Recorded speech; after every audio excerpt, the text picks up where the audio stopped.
Hey guys, welcome back to the channel. This is Ron from Classic Electric. So here in Roselle Park, we are upgrading from a 100 amp service that wasn't upgraded too long ago to a 200 amp service. And the reason being is whoever changed out the panel wasn't even an upgraded service. This service is original with the house, I suspect, from the 1960s.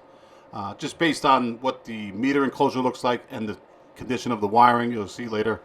So somebody upgraded the panel, but of course they didn't update the grounding system as required by the New Jersey's rehab subcode.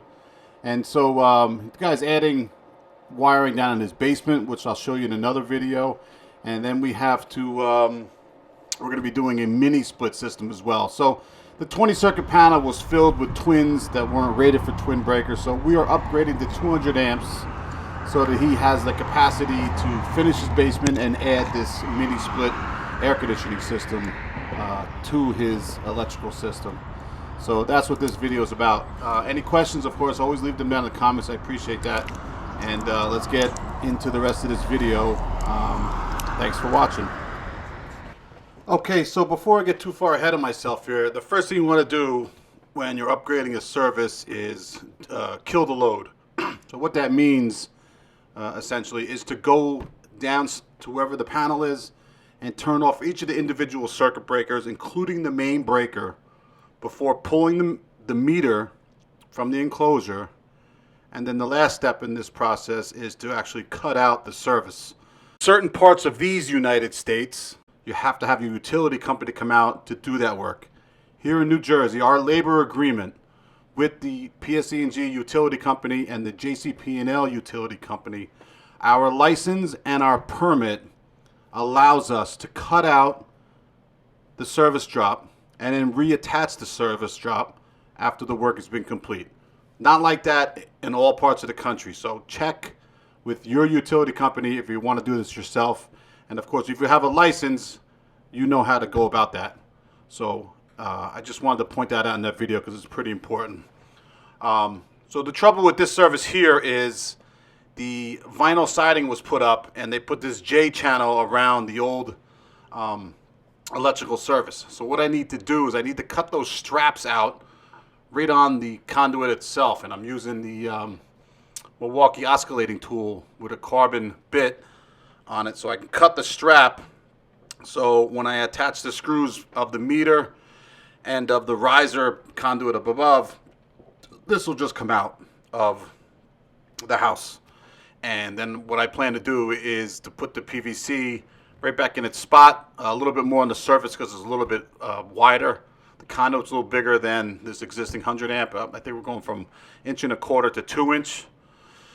So that's what I'm doing here. So once the service on the outside is cut out and completely removed from the utility company, it really depends on what you want to do first. So usually I get there the day before or before the job starts if I can, whatever day I can. And what I do is I put the grounding electrode system in. So I do that, and then once the service is cut out, I prefer to remove the electrical panel and the circuits before I do the outside later on. This one's a little bit different than the ones I normally do because I'm reusing the hole going through the foundation on the outside, and I'm coming directly into the back of the panel the way it is as you see right now. You can't see it, but up in that upper right hand corner of the panel are where the main feeders are coming in, or the service entrance conductors are coming in to the main breaker. So I'm going to use that same hole. I just need to make it a little bit wider, and once I do that I can fit the 2-inch conduit, and I plan on coming right into the back of the panel. But I prefer to do the electrical panel wiring first before I go to the outside and do the exterior portion of the upgrade.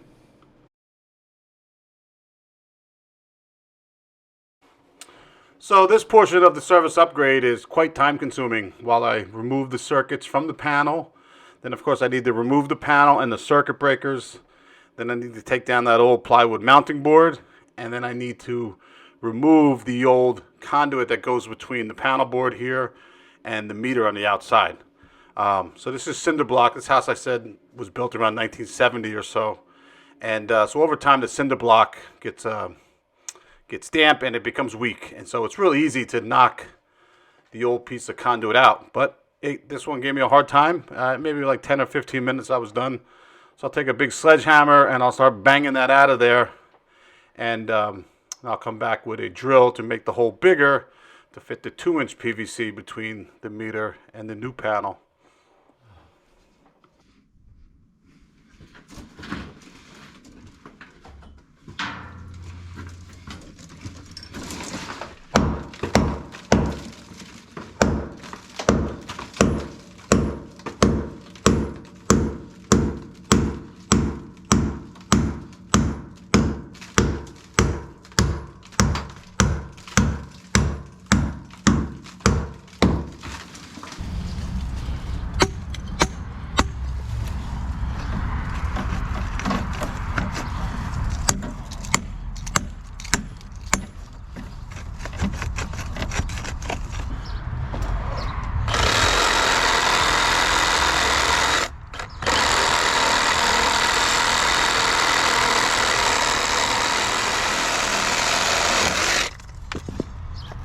After that nipple's removed, it's now time to break out the most expensive drill in my arsenal, and this is the M18 SDS Max concrete masonry bit drill. And I'm using this bit probably over $100 to make the hole in the cinder block wall here from the inside and the outside large enough to fit 2-inch PVC conduit that will join the meter to the main breaker panel. So this bit, definitely well worth it. And as you can see, all I did was use the old hole that was there and just made the new hole a little bit bigger than the old hole. Not much to it right here. And then you'll see later on the outside, I'll patch the remaining space around the PVC conduit with hydraulic concrete. I don't know if you don't know what that is. Basically what that does is it plugs up all the holes here. So I definitely don't want any air from the outside intruding inside the building if I can help it. So we'll patch up that hole. Later on you'll see that. So here comes the 2-inch PVC pipe, and after that I'll be able to attach my pressure treated 2x4 boards to the cinder block. And I drill out, I'm not showing the video here, I drill out an 1.25 inch hole in the 2x4, and then I drill a 1/2 inch hole all the way through to the other side. And right here I'm just drilling some pilot holes with a 1/4 inch bit, so I know where to make the hole with my 5/8 inch bit to install my lags and shields. And basically that's just a industrial strength anchor to attach the pressure treated 2x4s to the cinder block wall. And what that does, that gives the wood a little bit longer life, so it doesn't want to fall off this wall.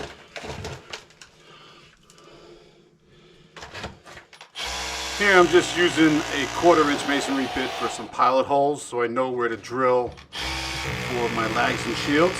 And I'm using 3-inch by 5/8 lags and shields. So what is a lag and shield? A lag and shield is a lag screw and a shield. It's almost like a plastic anchor, except it's metal. And when you tighten down on the lag screw, it opens up that anchor inside the cinder block wall and makes it a good connection to that wall. You won't be able to pull this board off. Just as long as you tighten down the lag good, it's not going to go anywhere.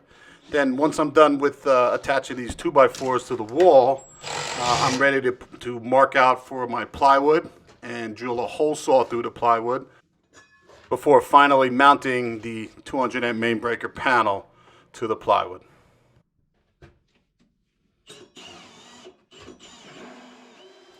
So what you want to do here is you definitely want to make the hole in the plywood a little bit larger than the 2-inch conduit. Not too much larger, but large enough so that there's some play in that PVC pipe so we can get the panel exactly where we want it and level.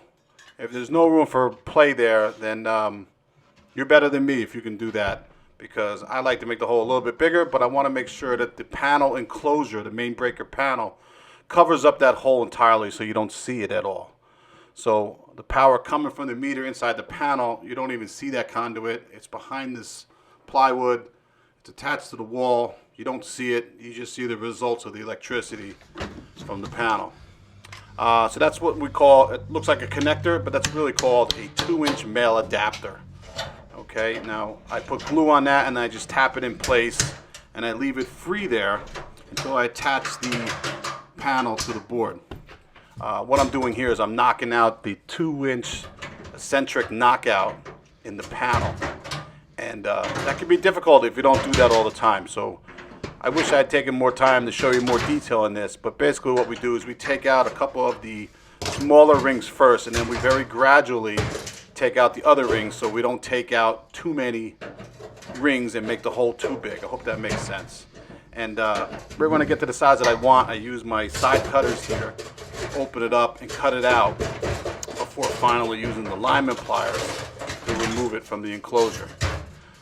Once that's all set, I'm ready to get the level out and put it on top of this panel and attach it to the plywood.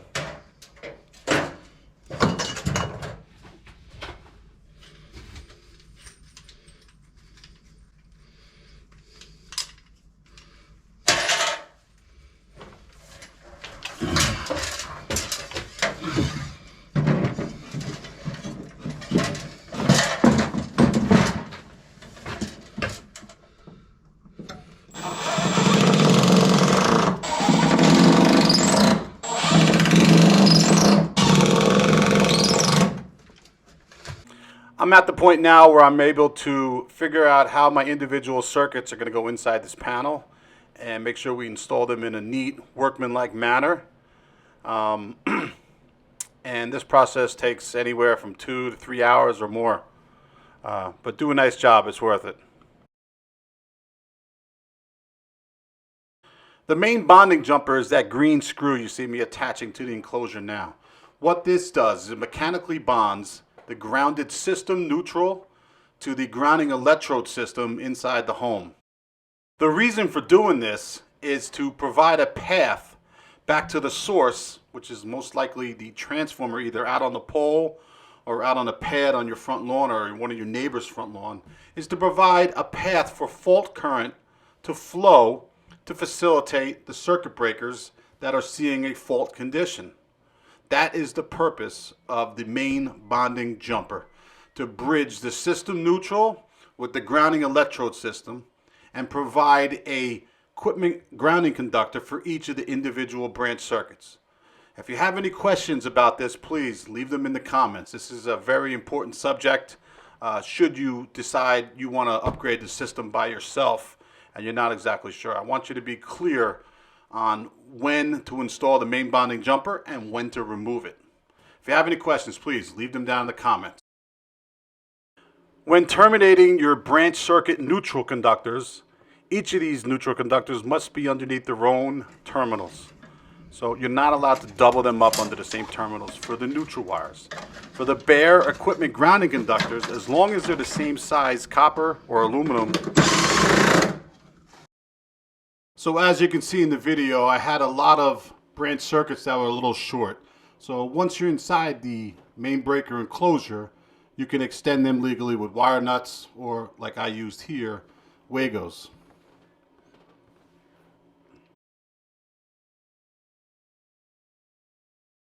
So just about everything is complete on the inside of the house. The electrical panel's up, the circuit breakers are in. The only thing that's missing are the service entrance conductors that'll terminate inside that panel, supplying power to the 200 amp main breaker. So outside here, I'm working on that conduit going through the wall, and first thing I'm going to do is I'm going to cut the remaining PVC so that it's long enough to attach this LB fitting. And then out of the LB fitting, there'll be some 2-inch PVC, a 2-inch PVC expansion coupling, and then on the bottom of the meter will be a 2-inch offset male adapter.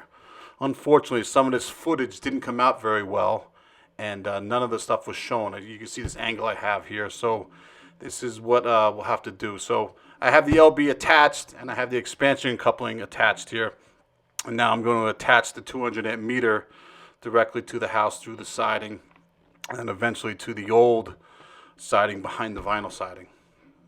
I'm using 4-inch exterior galvanized screws, core screws. And what I like to do is I like to put a little bit of duct seal behind the washer so that when I attach the screw to the house, the duct seal will plug the hole, the keyhole, inside the meter pan, preventing water and moisture from entering the inside of the meter, which of course you don't want. So earlier in the day, before I set up the camera to start recording here, what I did was I attached to the power before I cut it out and set up the PVC heater so I could bend this riser cable, this 2-inch, I'm sorry, not a riser cable, the 2-inch PVC on the riser side there. And you'll see that slight 45-degree bend on that conduit. So I did that before I even disconnected the service, so I could use the customer's power. So I had power to do the PVC heater. Because once the power's out, I used to set up a temporary service if I needed electrical power, but I don't really bring that with me anymore. And all of my tools are, Milwaukee or DeWalt or Makita, and I no longer even really carry extension cords on the truck anymore. So I wanted to heat that PVC before I did anything, and that's the conduit that I bent right there. So any questions on bending that PVC, please let me know down in the comments. After I bent the PVC riser, I left it up there. I knew it was at a good spot where I could manipulate it so it would match that fascia board up there and look neat and professional. But what I need to do now is attach a small piece to the end of it with my service head. So what I'm supposed to do is the service head is actually supposed to be above the service hook, and that's actually in the code. But as you can see, the hook here is at the top of the fascia, and it just wasn't doable. And so I had the clearance going out to the street for the drop. And so, when the inspector comes back here to do this inspection, I hope he sees what I saw and would have done the same thing, and it won't be a problem. So that service head's always supposed to be above the service hook, but in this particular case, it's not. And I'm hoping that the intent of the code was met here, and this won't be a problem passing inspection. But I thought I'd point that out anyway.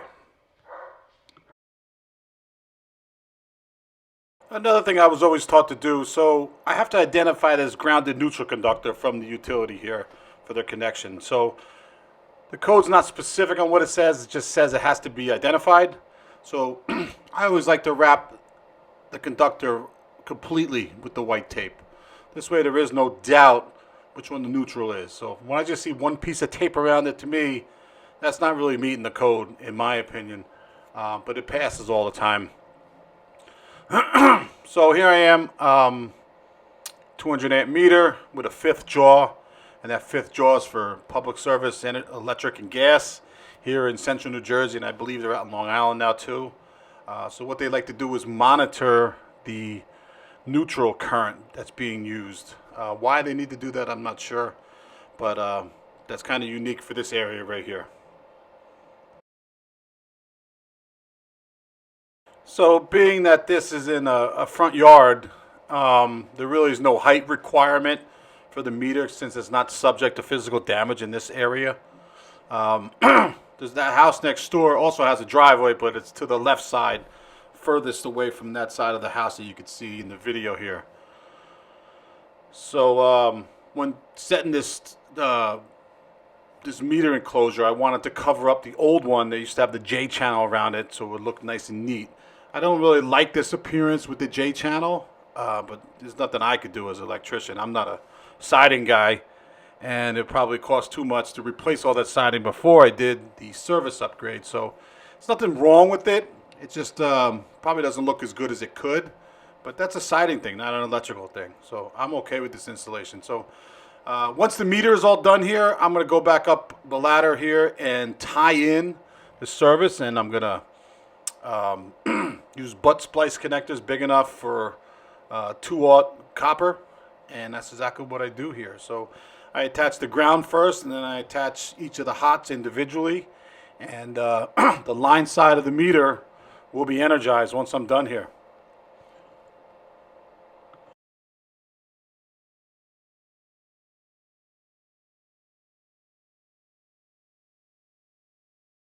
So what I'm doing here is using hydraulic fast setting concrete. And what this does is this patches the vacant area around the conduit where the conduit passes through from the outside into the back of the panel. So it's certainly not required that I have to do this, but it's professional that I do this. And we want to keep out any unconditioned air from entering the house if we can. Of course, it's kind of down low, maybe a foot off the ground after the landscaping there. And we wouldn't want snow to accumulate in that area and actually leak into the house. That would not be a good idea. So I'm using this hydraulic concrete, which really patches the hole well and provides protection so that air can't pass through there, warm or cold. And of course, we're going to keep any snow or rain to the outside of the house. So this is hydraulic concrete, and I'm a big fan of it. Definitely put it on there liberally and set it up pretty good. I don't patch the inside, I just do the outside here. And I never get any callbacks for this problem, that's for sure.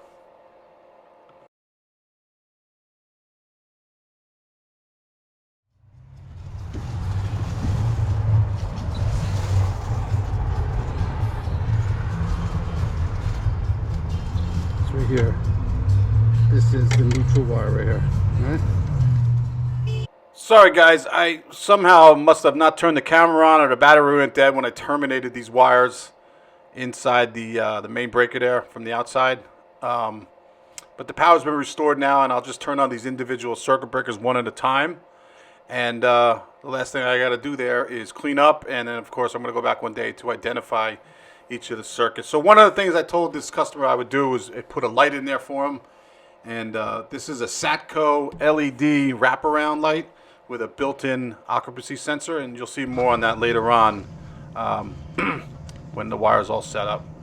Hey, if you got any questions, leave them down in the comments. If you haven't already, hit that subscribe button, hit the like button, share it, and hit the notification bell so you see new videos when I put them up.